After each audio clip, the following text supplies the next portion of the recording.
Selamat datang di video tutorial kedua dari algoritma dan metode Object-Oriented Programming bersama saya, Simon. Hari ini, kita akan belajar tentang exception handling dan selection. Kita langsung mulai saja. Seperti biasa, kita buat dulu satu project baru di file New Project. Kemudian pilih Java Project, kemudian di Next. Masukkan nama projectnya, kemudian pilih Finish. Setelah muncul proyeknya di samping, jangan lupa kita buat kelas baru.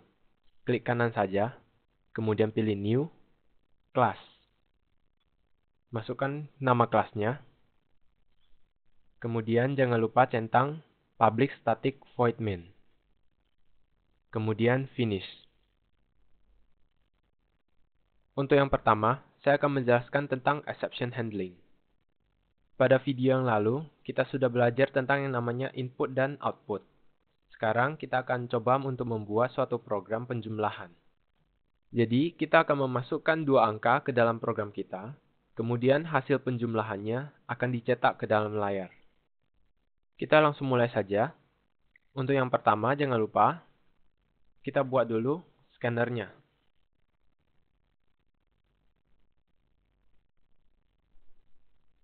Kemudian, jangan lupa kita melakukan import terhadap scanner ini. Klik saja yang merah ini, kemudian pilih import scanner. Nah, sekarang untuk inputannya, kita memerlukan dua variabel.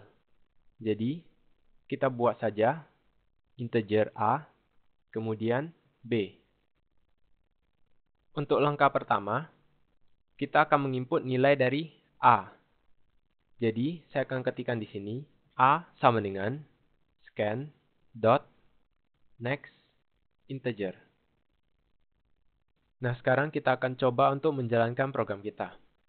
Cara menjalankannya masih sama, tekan saja Ctrl, kemudian F11. Nah, bisa kita lihat di sini, tidak muncul apa-apa di dalam konsolnya. Hal ini terjadi karena kita belum melakukan output ke dalam program kita. Jadi, sebelum kita scan, kita kasih saja keterangan di sini. Misalkan, masukkan nilai pertama. Sekarang kita coba jalankan ulang program kita. Tekan saja Ctrl, kemudian F11. Nah, sekarang sudah muncul masukkan nilai pertama. Print ini diikuti dengan scan.nextInteger. Jadi, kita bisa memasukkan sesuatu setelah masukkan nilai pertama. Misalkan saya masukkan nilai 100. Kemudian Enter. Nah, di sini tidak terjadi apa-apa karena setelah scan.nextInteger, tidak ada lagi statement yang akan dijalankan oleh program kita. Jadi, program kita akan keluar. Sekarang, bagaimana jika inputan yang saya masukkan ternyata salah? Contohnya, saya jalankan kembali program ini. Kemudian saya masukkan A. Kemudian Enter. Secara langsung, Java akan langsung memunculkan pesan kesalahan di dalam layar konsol kita. Kita bisa lihat di sini, terdapat kesalahan di dalam Java.2.15, yang artinya terdapat kesalahan di file kedua.java baris 15. Kita bisa klik langsung. Ternyata kesalahannya terdapat di scan.nextInteger. Yang tadi saya masukkan adalah huruf A, sedangkan scan.nextInteger menampung angka. Jadi, pada saat program kita berjalan, jika kita memasukkan sesuatu yang tidak sesuai, program kita akan dihentikan secara paksa, kemudian Java akan memunculkan pesan kesalahan secara otomatis. Sekarang, bagaimana jika kita ingin membuat pesan kesalahan kita sendiri? Nah, di sini kita memerlukan yang namanya exception handling. Di dalam Java, exception handling yang dipakai adalah try, kemudian catch. Sekarang untuk cara pemakaiannya, kita tulis dulu try, kemudian buka kurung kurawal. Setelah itu, kita tulis catch. di bawah dari kurung kurawal itu. Kemudian tambahkan buka kurung, tutup kurung biasa. Kemudian buka kurung kurawal lagi. Pastikan semua kurung di sini tertutup dengan benar. Kemudian di dalam kurung ini, kita harus memasukkan yang namanya parameter. Untuk parameter, kita akan belajar lebih jauh di dalam materi method. Sekarang di dalam sini, masukkan saja kelas yang namanya exception, diikuti dengan nama parameter kita. Saya kasih saja namanya X. Sekarang exception handling kita sudah bisa digunakan. Cara pemakaiannya, untuk yang try, kita masukkan apa yang ingin kita coba. Jadi A sama dengan scan.nextInteger. Saya pindahkan ke dalam try. Kemudian untuk pesan kesalahan kita masukkan ke dalam catch. Misalkan saja saya masukkan inputan harus berupa angka. Jika program berjalan, maka program akan berjalan seperti biasa. Kemudian, jika program terhenti karena ada error di scan.nextInteger, maka statement yang ada di dalam catch ini akan berjalan. Sedangkan, jika tidak terjadi error di dalam scan.nextInteger, maka statement yang di dalam catch tidak akan berjalan. Sekarang kita coba jalankan program kita. Masih sama, tekan saja Ctrl, kemudian F11. Untuk percobaan pertama, saya masukkan nilai yang benar. Hasilnya, tidak muncul pesan peringatan. Sekarang untuk percobaan kedua, saya masukkan nilai yang salah. Hasilnya, pesan error kita langsung muncul di sini. Untuk try catch yang kita buat, hanya berlaku di dalam A sama dengan scan.nextInteger. Jika terjadi error di tempat yang lain, maka pesan kesalahan ini tidak akan muncul. Tetapi yang muncul adalah pesan kesalahan dari Java. Saya contohkan saja untuk nilai kedua. Di sini kita sambung. Saya buat keterangan. Masukkan nilai kedua. Kemudian, saya tambahkan scanner B sama dengan scan.nextInteger. Sekarang, jika kita memasukkan sesuatu yang salah ke dalam B, maka pesan kesalahan dari Java akan tetap muncul. Ini karena kita belum memasukkan B ke dalam try dan catch. Kita coba saja. Saya jalankan. Saya masukkan nilai pertama yang benar. Kemudian saya masukkan nilai kedua yang salah. Hasilnya, pesan kesalahan dari Java langsung muncul. Sekarang ada dua cara untuk exception handling di B. Kita bisa memasukkan semua statement ini ke dalam try yang ada di atas. Atau, kita buat satu try baru lagi untuk B ini.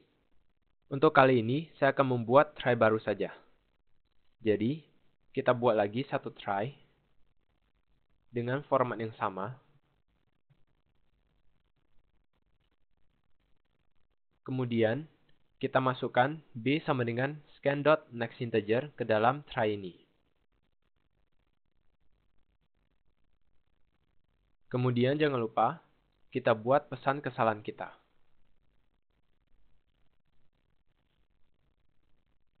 Kemudian, saya coba jalankan. Pada nilai pertama, saya masukin nilai yang benar. Kemudian nilai kedua, saya masukin yang salah. Hasilnya, pesan kesalahan kita akan muncul. Sampai di sini untuk exception handling. Sekarang kita akan coba untuk melanjutkan program kita. Setelah kita memasukkan dua angka kita, maka hasilnya akan kita jumlahkan. Jadi di sini, saya buat satu variabel baru. Misalkan saya kasih nama hasil. Kemudian di bawah, saya jumlahkan hasil sama dengan A ditambah B.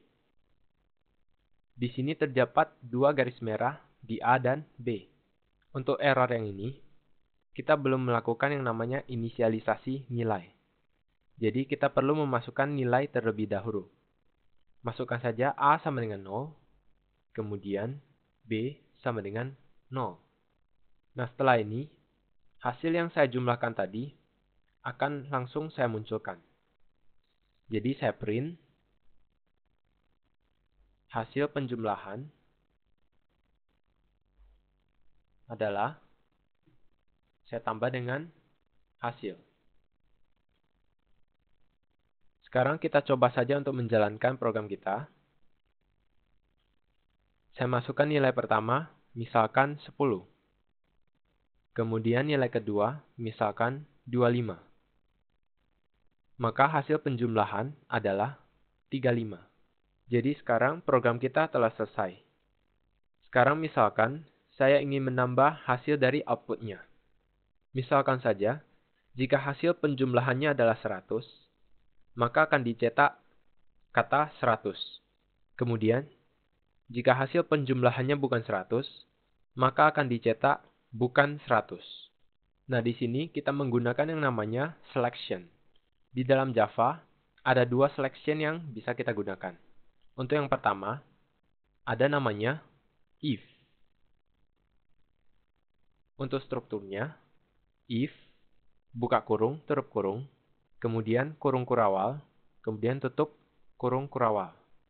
Sekarang cara pemakaiannya, di dalam kurung ini, kita masukkan operator selection.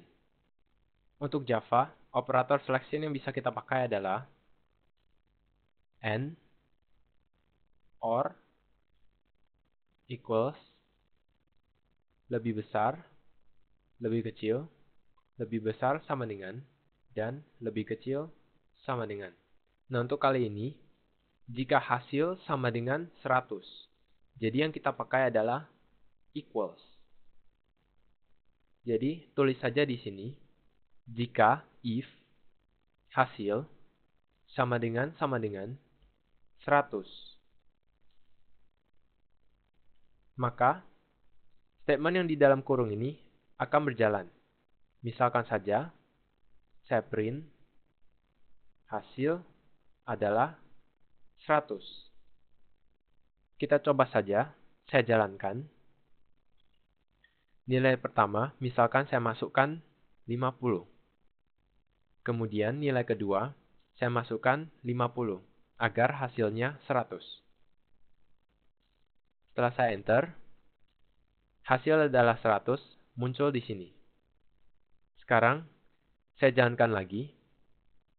Saya masukkan nilai pertama, 1. Kemudian saya masukkan nilai kedua, 1. Saya jalankan, hasil adalah 100, tidak muncul di sini. Sebab hasilnya adalah 2. Jadi bisa kita simpulkan, jika perbandingan di sini bernilai benar atau true,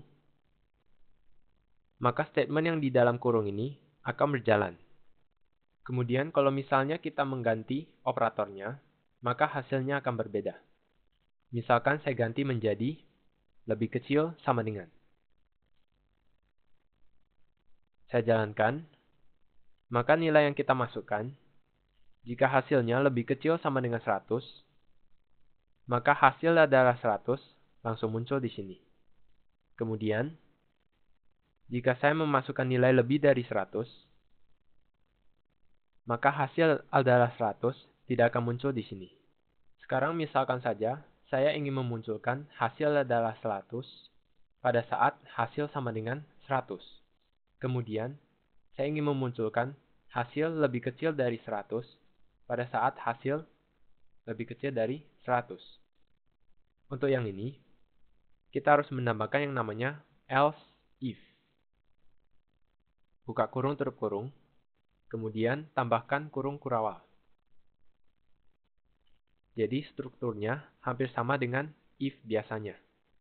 Nah, di sini letak dari else if harus selalu berada di bawah dari if atau else if yang lain. Kemudian di dalam kurung ini kita masukkan operator perbandingan juga. Jadi misalkan hasil lebih kecil dari 100. saya print hasil lebih kecil dari 100. Saya coba jalankan. Saya masukkan nilai pertama 1, kemudian nilai kedua 5. Hasil lebih kecil dari 100 langsung muncul di sini. Sekarang saya jalankan lagi. Saya masukkan nilainya agar mendapat hasilnya 100. Nah, di sini yang muncul adalah hasil adalah 100. Hasil lebih kecil dari 100 tidak muncul di sini. Nah, sekarang misalkan saya akan menambahkan satu else if lagi. Else if, sekarang syaratnya hasil lebih besar dari 100. Saya akan menyetak hasil lebih besar dari 100. Kemudian saya jalankan. Saya masukkan nilai 500 dengan 500. Hasilnya adalah hasil lebih besar dari 100. Jadi cara kerja dari if, pertama, dia akan mengecek dari atas. Apakah hasil sama dengan 100? Jika ya, maka dia akan menyetak hasil adalah 100. Kemudian else if yang diikutinya tidak akan berjalan lagi. Kemudian, jika if yang ini salah, maka else if yang pertama akan berjalan. Hasil lebih kecil dari 100. Jika benar, maka statement di dalam sini akan berjalan. Kemudian else if di bawahnya tidak akan berjalan lagi. Kemudian, jika hasil lebih kecil 100 masih salah, maka hasil lebih besar 100 akan berjalan. Kemudian, jika hasil lebih besar dari 100 benar, maka hasil lebih besar dari 100 akan dicetak. Kemudian, jika semuanya salah, maka ada satu lagi yang namanya else. Jika semua dari perbandingan ini salah, maka else akan berjalan. Misalkan saja, saya cetak, hasil tidak diketahui. Letak dari else selalu berada di paling bawah. Kemudian untuk struktur dari if, yang pertama adalah if. Kemudian yang kedua adalah else if. Kemudian yang terakhir adalah else. Jadi, jika kita tulis seperti ini, else if tanpa if, maka yang ini dianggap error. Kemudian, jika kita menulis else tanpa if, yang ini dianggap error. Jadi yang paling penting adalah if. Kita harus menulis if dulu, sebelum melakukan else if ataupun else. Kemudian, untuk else if dan else, itu tidak harus ada dalam if. Jadi, jika kita hanya menulis if, yang ini dianggap valid. Nah, kemudian, untuk operatornya, ada satu operator lagi yang namanya negasi. Negasi dilambangkan dengan tanda seru. Negasi berarti perlawanan. Jadi misalkan, saya ingin hasilnya tidak sama dengan 100. Nah, di sini kita bisa memakai yang namanya tidak sama dengan.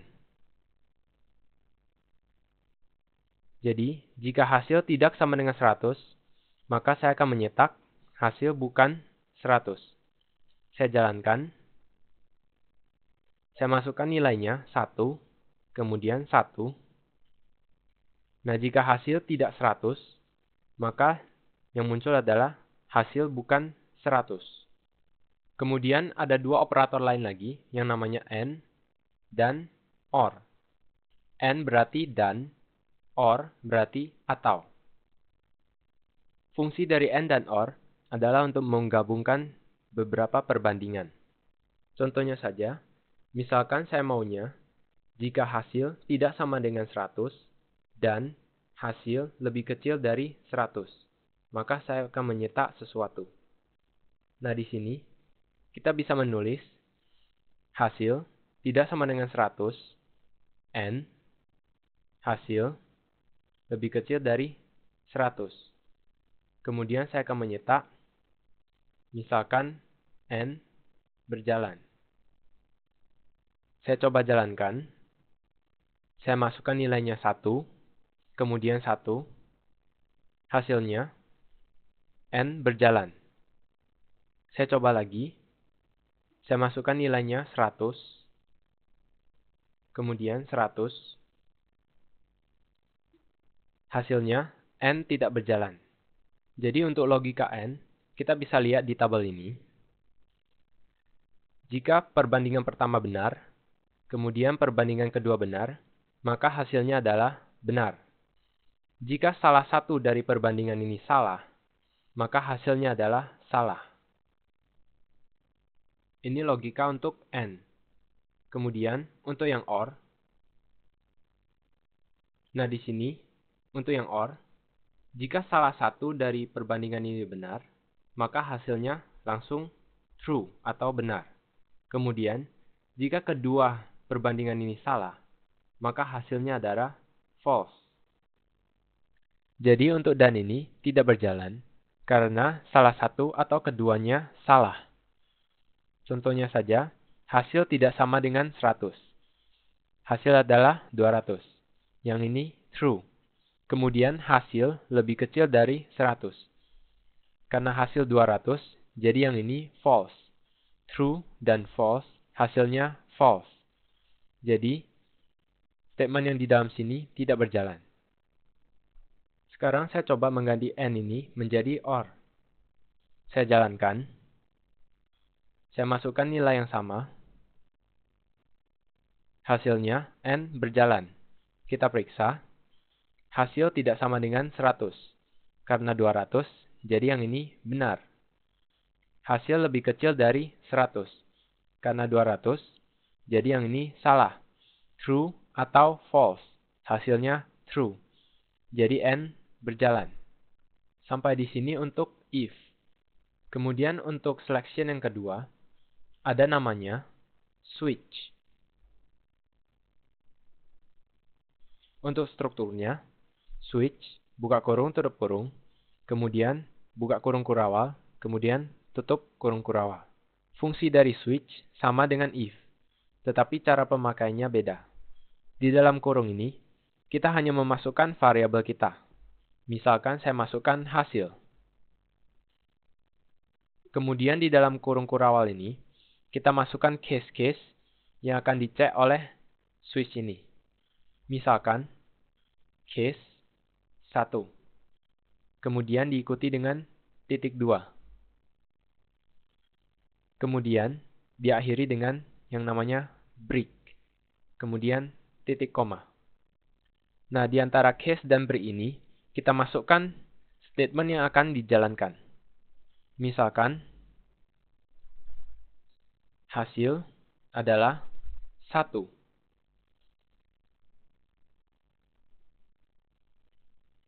Jadi, jika hasil sama dengan 1, maka akan dijalankan print hasil adalah 1.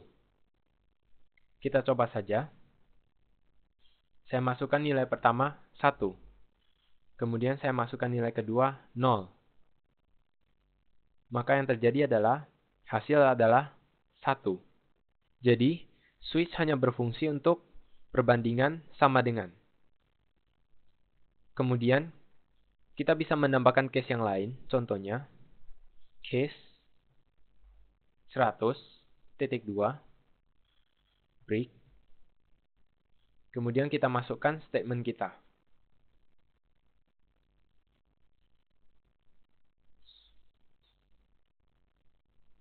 Saya coba jalankan. Saya masukkan 50, kemudian 50. Hasilnya, switch 100 berjalan. Prinsip kerja dari switch sama dengan if. Pertama, dia akan menyeleksi dari atas, kemudian ke bawah. Jadi, dia akan menyeleksi apakah hasil sama dengan 1. Jika ya, maka statement di sini akan berjalan. Kemudian, case yang di bawahnya tidak akan dicek lagi.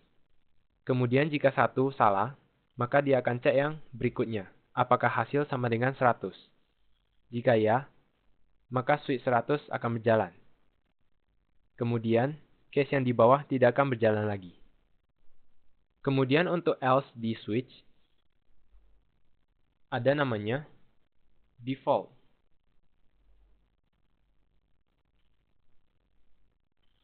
Default adalah pengganti dari else di switch. Misalkan saja saya tulis